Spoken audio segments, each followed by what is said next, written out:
Assalamualaikum warahmatullahi wabarakatuh. Jumpa lagi di channel Hasan Santoso. Salam sejahtera buat semuanya.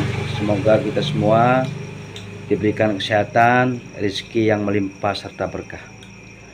Pada kesempatan kali ini saya akan memberikan sebuah informasi terkait konferensi pers ataupun pernyataannya Mahfud MD pasca pemilu, ya, dari 4 Mei, dari pemilu sampai sekarang secara resmi belum mengeluarkan pendapatnya. Nah, pada kesempatan kali ini saya suguhkan sebuah pernyataannya Mahfud MD pada saat konferensi pers pertama setelah pengukuhan guru besar di UI. Yuk kita saksikan bersama.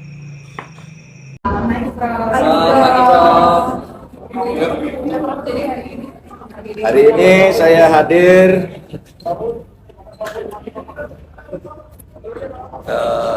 sahabat-sahabat saya pengukuhan guru besar karena saya ini akademisi, jadi saya diundang.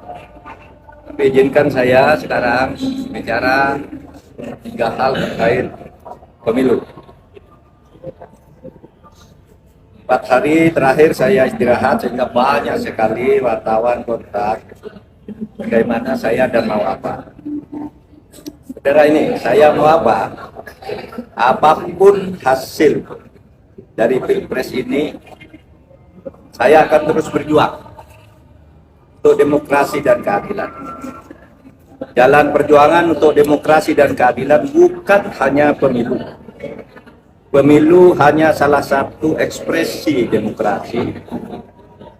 Saya pernah tak di jabatan apapun pada tahun 2014 sampai 2016, tetapi tetap produktif berjuang dalam demokrasi dan penegakan hukum. Gerakan civil society dan kampus-kampus adalah sumber gerakan demokrasi dan perubahan dari otoritarianisme menuju demokrasi. Sejarah mengajarkan bahwa jika demokrasi disumbat, maka demokrasi akan selalu membuka jalan sendiri. Ini sejarah kita maupun sejarah kita. Yang kedua, saya bicara tentang 2 hoax, yaitu tentang pemilu curang.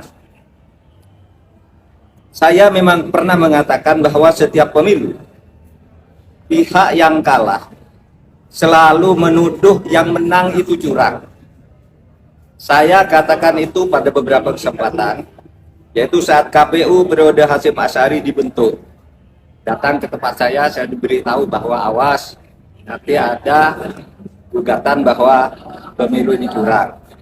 Begitu juga saya pidato itu secara terbuka saat pembentukan TV pemilu di Trans TV pada awal tahun 2023. Jadi saya katakan bahwa setiap pemilu yang kalah itu selalu menuduh curang. Itu sudah saya katakan di awal 2023. Tepatnya sebelum tahapan pemilu dimulai. Tapi jangan diartikan bahwa penggugat selalu kalah. Sebab memang sering terjadi kecurangan, terbukti itu secara sah dan meyakinkan. Ketika saya menjadi ketua MK pernah memutus pembatalan hasil pemilu dalam bentuk perintah pemilihan ulang maupun pembatalan penuh, sehingga yang menang dinyatakan disqualified dan yang kalah naik. Jadi bisa pemilu ulang. Misalnya saya sebut contohnya hasil pemilu kada Jawa Timur tahun 2008 saat Khofifah dinyatakan kalah dari Soekarno, kita batalkan hasil dan diulang. Hasil pilkada Bengkulu Selatan, yang menang didiskualifikasi, yang di bawahnya langsung naik. 3, hasil pilkada Kota Waringin Barat sama dengan Bengkulu Selatan, dan banyak lagi kasus di mana ada pemilihan ulang, terpisah, daerah tertentu, desa tertentu, dan sebagainya. Nah, harus diingat bahwa untuk pertama kali istilah pelanggaran terstruktur, sistematis dan masif itu muncul sebagai vonis pengadilan di Indonesia tahun 2008 ketika MK memutus sengketa Pilgub antara Khofifah dan Soekarno. Saya waktu itu hakimnya. Dan setelah menjadi dasar, vonis-vonis lain untuk selanjutnya masuk secara resmi di dalam hukum pemilu kita. Jadi ini sudah menjadi jurisprudensi dan juga menjadi aturan di undang-undang, di peraturan KPU, di peraturan Bawaslu itu ada. Gitu. Pelanggaran terstruktur, sistematis dan masif itu. Jadi ini bukan hanya jurisprudensi sekali lagi, tetapi juga termasuk di dalam peraturan perundang-undangan, dan buktinya banyak pemilu itu dibatalkan, didiskualifikasi. Ya, saya nangani ratusan kasus tentang ini, banyak. Ada yang diulang beberapa ini, ada yang dihitung ulang dan sebagainya. Tergantung hakimnya punya bukti atau tidak, atau kalau sudah punya bukti, menerima bukti apa berani apa tidak.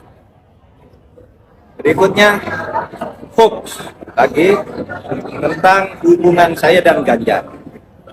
Ada viral di medsos bahwa saya tak kompak dan diisolasi dari Ganjar dan PDIP karena pada hari Rabu tanggal 14 Februari saya bilang sudah 4 hari saya tidak bertemu atau berkomunikasi dengan Ganjar.